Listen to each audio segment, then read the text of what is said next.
নৌকা ধানের শীষ, দুই সাপে একই বিষ। আমি পরিষ্কার করবো, এই স্লোগান যে দিবে সাথে সাথে তার জিব্বাটা কাশি থাক আর চাকু থাক, ওরা কেটে কালো কুত্তা দিয়ে খাওয়াই দেবে। মামলা হলে আমার নাম। এত বড় সাহস! এত মানুষ আমরা জীবন দিলাম, এত রক্ত দিলাম, আমরা আমরা ইলেকট্রিক শক খেলাম, এত কিছু করার পর আমাদের ফ্যাসিস্ট আওয়ামী লীগের নৌকা প্রতীক তুলনা করে বিএনপির বিরুদ্ধে ষড়যন্ত্র করতে গেলে নিজেরাই নিশ্চিহ্ন হয়তো নাই হয়ে যাবেন।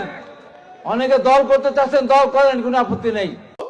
আসলে দেশের যে অবস্থা ছিল, এখন যে দেশের যে অবস্থা, আমরা চাই সমস্ত দল মত নির্বিশেষে আমরা আমাদের সোনার দেশটাকে আমাদের আবারও সাজানো উচিত।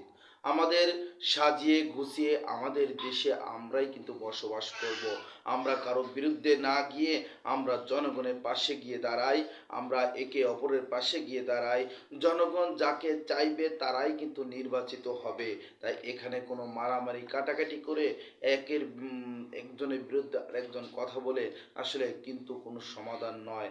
আমরা দেশের মানুষ যদি আমরা সবাই একত্র হয়ে আমরা যদি দেশের সম্পদকে আমরা রক্ষা করতে পারি, দেশকে যদি আমরা সুন্দরভাবে সাজিয়ে নিতে পারি, ইনশাআল্লাহ আল্লাহ তাআলার উপর তাওয়াক্কুল রাখুন।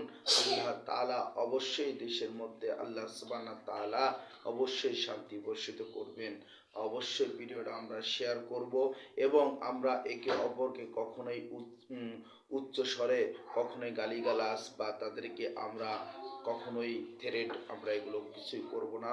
আমরা একে অপরকে ভালোবাসবো, এক দল অন্য দলকে আমরা ভালোবাসবো। আমরা সবাই মিলেমিশে আমরা এদেশে বসবাস করতে চাই।